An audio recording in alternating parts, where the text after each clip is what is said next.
The email arrived on a rainy Tuesday afternoon as I was restaging a new ceramics exhibit. It was short, barely 4 lines, and every word hit like a slap. Julia, do not attend the retrospective. Your presence would be a distraction. Malcolm Merritt, no greeting, no sign off. Just cold instruction from the man who happened to be my father. My name is Julia Merritt. I'm 34 years old, director of the Maybridge Gallery in Washington, D.C., and apparently no longer fit to be seen at the National Museum of Art. Not when it's Malcolm Merritt's name in lights. I just stood there, phone in hand, frozen in the middle of positioning a spotlight on a vase. My assistant, Nadia, was up front with a donor, and the gallery was otherwise empty. The storm outside rattled the skylights, and inside me, a silence just as loud. I shouldn't have been surprised. My father had always been like this. Brilliant, theatrical, utterly uninterested in anyone who didn't orbit his sun, and I'd never burned bright enough for him. Growing up, the family worship revolved around my older brother, Drew. Malcolm liked to call him the one with fire in his hands. At 10, Drew sculpted a soapstone bust that made it into a youth showcase. At 15, he was already being flown to LA to shadow a famous installation artist. By 21, he had his first solo show. Then it bombed. One brutal review called his work sentimental garbage. The next year, he quit art altogether and started a tech company with some college friends. My father was devastated, but only briefly. He redirected his attention toward his own legacy, as he called it. Drew got a pat on the back and a buy-in on his startup. I got nothing. I wasn't the kind of artist he respected. Too controlled, too detail-obsessed, too small. But when he came to me 7 years ago with a grand idea, a nonprofit foundation that would mentor young sculptors, democratize gallery access, reimagine the pipeline, I wanted to believe him. I really did. He said it wasn't about ego. He said it was about impact. He also said he needed help securing the space. I co-signed the lease on a massive DuPont Circle building, a $2.1 million loan. Because he was Malcolm Merritt, because he was my father, because I thought, maybe, finally, I was being invited to the table. There was no board seat for me, no formal role. Just endless events where I stood off to the side, smiling politely, while critics praised the man who once told me that my art looked like it belonged in a retirement home gift shop. Now, with one cold email, he was cutting me out of his public coronation. Not even the courtesy of a call. Just instructions to stay away. Like I was some groupie who couldn't be trusted to behave. I read the message again.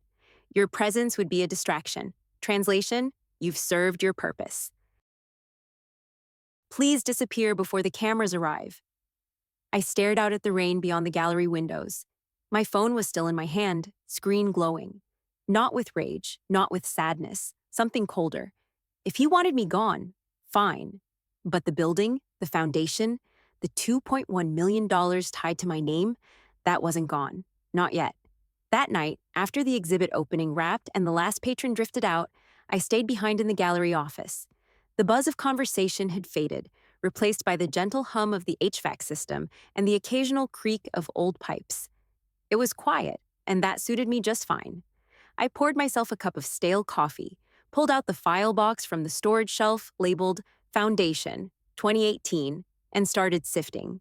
I found the loan agreement first, buried beneath glossy brochures from the launch event. Malcolm's face plastered across every panel, smiling like a benevolent monarch. I pushed them aside and laid out the documents on my desk under the warm light of a desk lamp.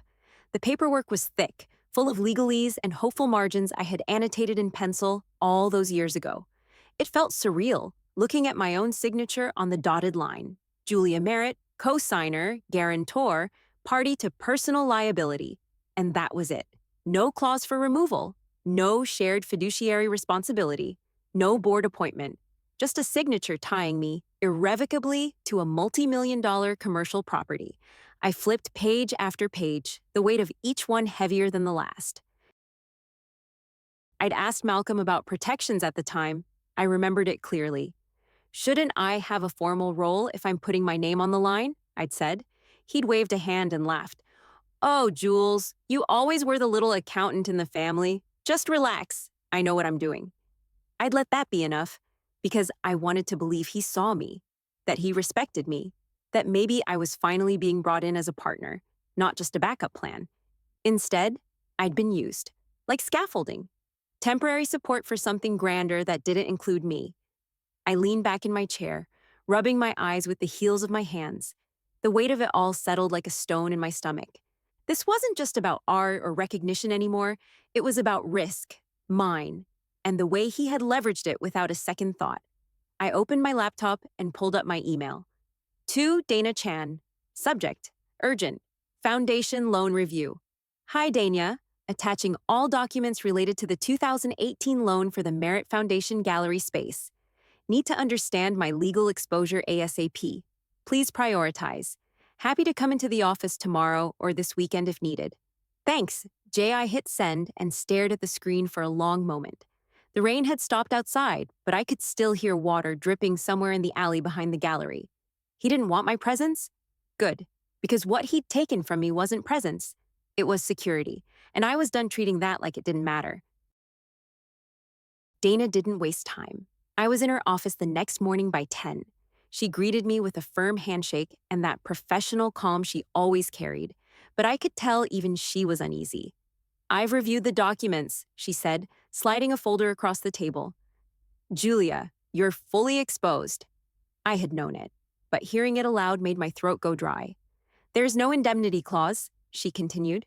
No fiduciary guardrails, no language protecting you from default liability.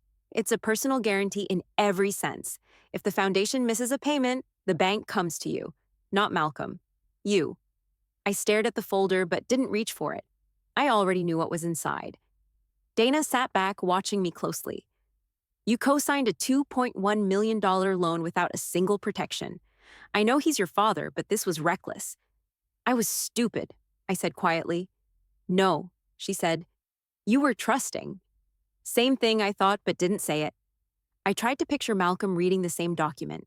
Could he really not have seen how dangerous this was for me? Or did he see it and just not care?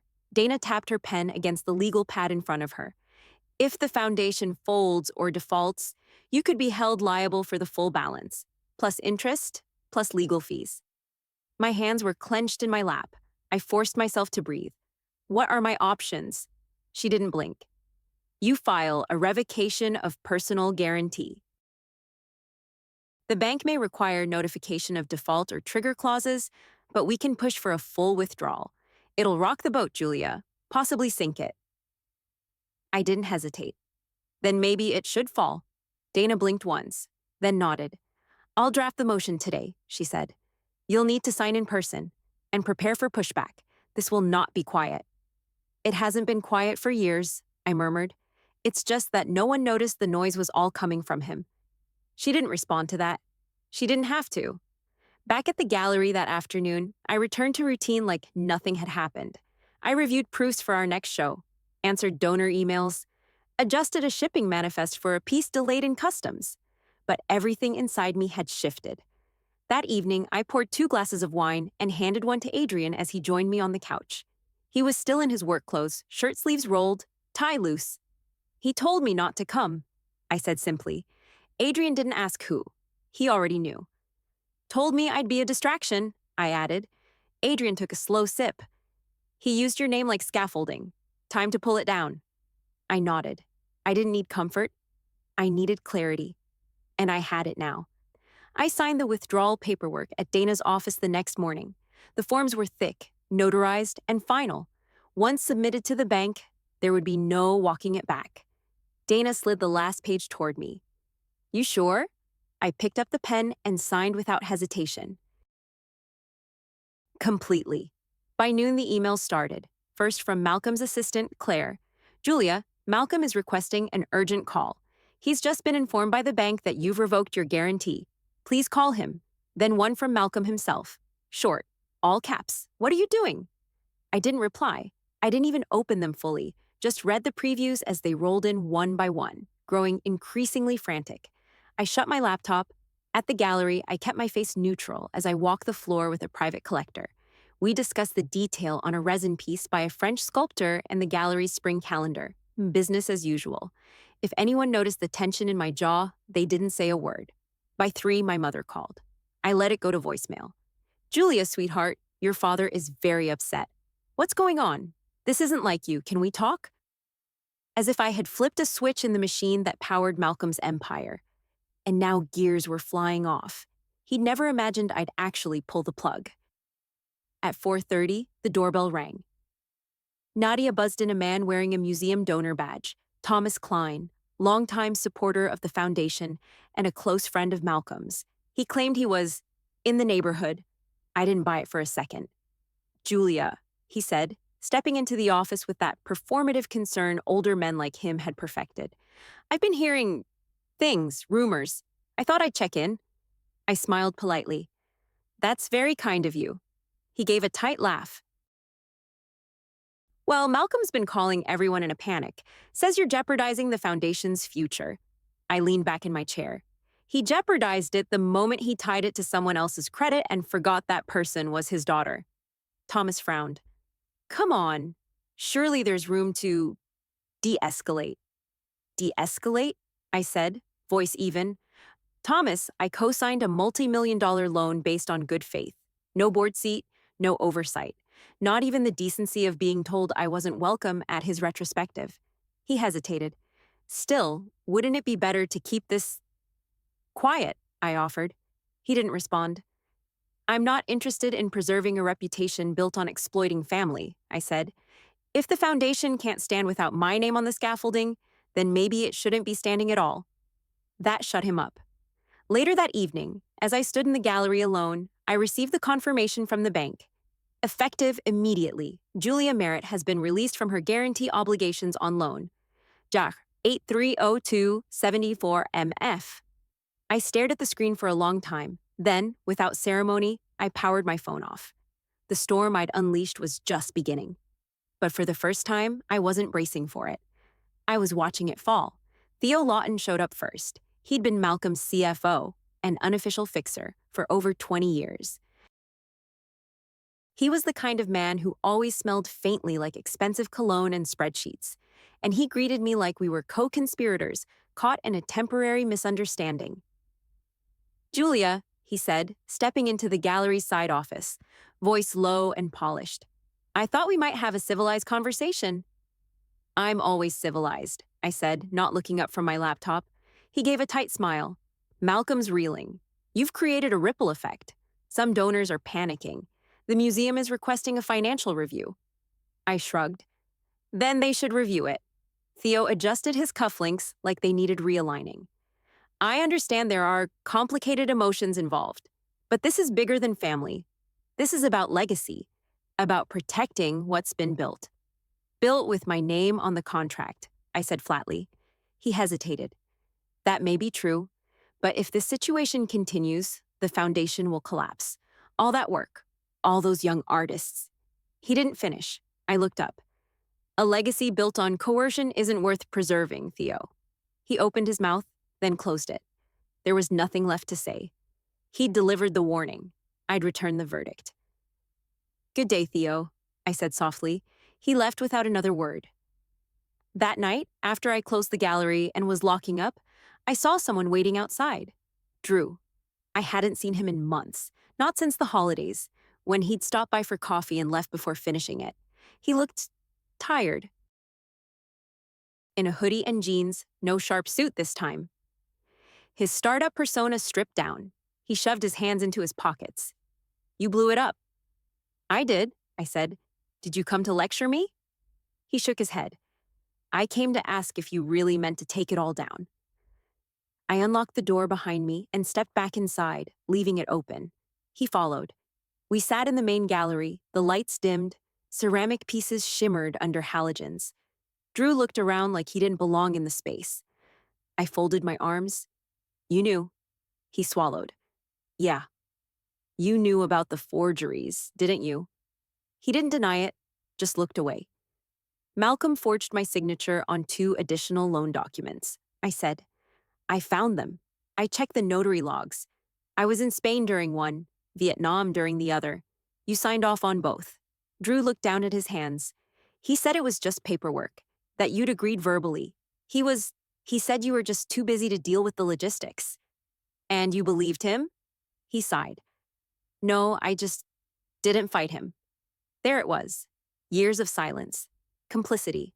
My big brother, who always got the benefit of the doubt, standing by while Malcolm weaponized my name.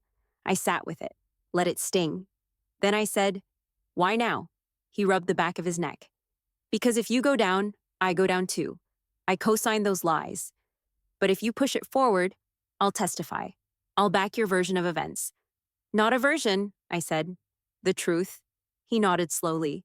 "Yeah." The truth. We sat there, two Merritts surrounded by quiet, breakable art, the past between us like a wall of glass. But one of us had finally picked up a hammer. The next morning, I compiled everything. I started with the forged documents, the ones Drew had quietly confirmed, the ones with my name scrawled across signature lines I never touched. I added screenshots of my travel records, flight itineraries, passport stamps, emails with timestamps that placed me halfway across the world when those papers were allegedly signed. Then came Drew's written statement. 1 page, signed, dated. A quiet confession of his involvement and acknowledgement that Malcolm had directed the fraud. It wasn't dramatic, just precise. Like he wanted to get it over with. I forwarded it all to Dana. Subject line, time to pull the thread. She called me within the hour. "You realize this isn't just a legal battle now. This is criminal." I nodded, even though she couldn't see me. "Good." By noon, we filed a formal request for a loan audit with the National Bank. I also sent a notification to the National Museum of Art Board, informing them I was no longer affiliated with the Merit Foundation in any capacity, financial or otherwise. I worded it clearly. I cited the ongoing investigation. I ended it with one line. "I respectfully request my name be removed from all promotional materials moving forward. No drama, no threats. Just a door quietly, firmly shut." That evening, I sat in my gallery's back office, watching the email inbox refresh. At 7:03 p.m., the audit report arrived. Dana called again. We were right. Malcolm had altered 2 financial documents while I was out of the country, one involving a bridge loan from a private investor group, the other an extension on the foundation's lease agreement, leveraging my name as security. Both carried my forged signature. The bank had flagged the inconsistencies but never followed up. It was buried. Until now. "I'm forwarding everything to the fraud division," Dana said. "We're past paperwork. This could become criminal charges if the bank pushes it." "Let them," I said. At 9:42 p.m., a message hit my personal inbox. Subject, Press Inquiry, National Museum Retrospective. The sender was from the American Arts Journal. A reporter, she was hearing rumors of financial irregularities surrounding the Merit Foundation and was looking for comment. I didn't respond. Not yet. But I reread the email 3 times. They were circling. The truth was no longer mine alone to hold. I walked through the gallery one last time that night, the lights low, the silence clean. No storm inside me anymore. Just resolve. For the first time in years, the narrative was shifting, and it was mine. Malcolm requested a meeting at the National Museum the morning of his retrospective's opening. "Private room, off the main hall," Claire's message read. He insists on speaking face to face. I didn't answer right away. I thought about ignoring it entirely. But then I remembered the forged contracts, the phone calls, the silence from my mother, the way Drew's voice shook when he finally told the truth. He wanted face to face? Fine. The museum was already buzzing when I arrived. Guests were arriving early, museum staff rushing around with clipboards and headsets, the tension of a major event hanging in the air. The banners outside read, "Malcolm Merritt, Form and Myth," in bold serifed letters. Cameras were already setting up on the front lawn. Claire met me at the staff entrance and led me down a quiet hallway, heels clicking against polished stone floors. She looked tired, hollow-eyed. She didn't speak. She opened the door to the green room. Malcolm stood in front of a full-length mirror, adjusting his cuffs. The room smelled like cologne and nerves. He turned when I entered and studied me like a critic evaluating a piece he didn't understand. "You look tired," he said. "So do you." He didn't respond to that, just sat down slowly on the arm of a velvet chair. "Why are you doing this?" he asked. I remained standing. "You mean telling the truth?" He waved a hand. "Don't pretend this is about ethics. You want revenge. You're bitter. You've always been small-minded." I laughed. You forged my name on legal documents. You used my financial credibility to build a house of cards. And now you're shocked that I stepped away before it collapsed. It was for the greater good, he said, like he actually believed it. I've created something lasting, something powerful. You've created something rotten, I replied. He stood then, eyes narrowing. I gave you a chance to be part of it. You refused. You always preferred being the critic, the one outside the circle looking in. No, I said, calm and steady. I preferred not being erased. I reached into my bag and handed him a manila envelope. He opened it, eyes scanning the audit results, the notarized timelines, Drew's statement. The color drained from his face. This is a mistake, he said, but softer now. No, I said. It's an inventory. He looked at me then, really looked. Not with anger, not even with shame, just disbelief. Like a man realizing, too late, that the painting he thought would be his masterpiece had been framed with stolen nails. You'll ruin me, he whispered.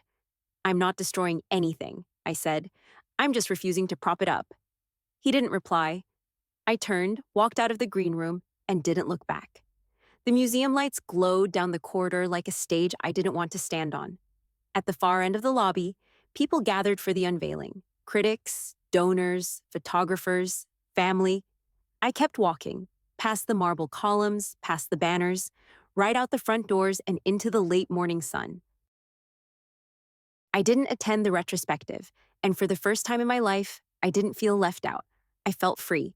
2 weeks after the museum confrontation, I filed the paperwork to change my name. Julia Bennett.